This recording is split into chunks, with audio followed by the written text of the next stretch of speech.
ఒక్క ఆనమాలు కూడా ఎక్కడ కనిపించదు. నాది జిమ్మెదారి.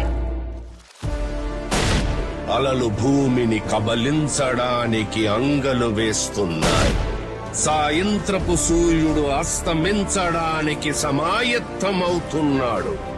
ఉరుముల పిడుగుల ఊరేగింపు ఉద్యమించడానికి సిద్ధంగా ఉంది. అతని రాక పట్ల విధి కూడా కంపించింది. ఇక్కడ జరిగే అన్యాయం ఎత్తి చూస్తే ప్రాంతీయతత్వం, న్యాయం అడిగితే ప్రాంతీయతత్వం, నీళ్లలో వాట అడిగితే ప్రాంతీయతత్వం.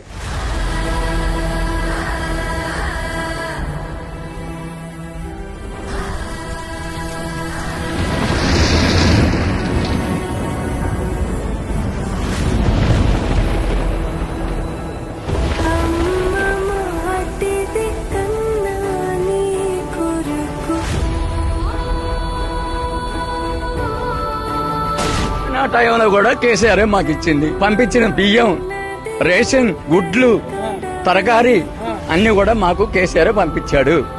కేసీఆర్ గారిని వదులుకొని మేము చాలా పెద్ద తప్పు చేసినామని. కేసీఆర్ మాకు పెద్ద కొడుకు అయ్యా. దిక్కులేని వాళ్ళకు ఆయన కొడుకు.